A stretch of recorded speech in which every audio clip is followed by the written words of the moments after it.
છે. હું છું રેખા માલકાની અને જોઈએ આજના સમાચાર. ગામડાઓમાં આવેલા મંદિરોના વીજ કનેક્શન સામાન્ય કરવા માંગ.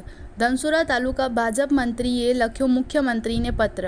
મંત્રી બિંકલ પટેલે મુખ્યમંત્રીને લખ્યો પત્ર. હાલ મંદિરોમાં કોમર્શિયલ વીજ કનેક્શન. કોમર્શિયલ કનેક્શન હોવાના કારણે મંદિરો પર આર્થિક ભારણ વિશેષ. મંદિરોમાં કોમર્શિયલ વીજ કનેક્શનના કારણે સોલારના લાભથી મંદિરો વંચિત. જો કોમર્શિયલ કનેક્શન હોય તો સોલાર સબસિડી મળતી નથી. તમામ મંદિરોમાં વીજ કનેક્શન સામાન્ય કરવા પત્રમાં ઉલ્લેખ. હું બિંકલબેન પટેલ, ગામ સિક્કા, તાલુકો ધનસુરા, જિલ્લો અરવલ્લી. ગામડાઓમાં જે નાના મંદિરો છે તેમાં વીજ કનેક્શન કોમર્શિયલ છે તે સામાન્ય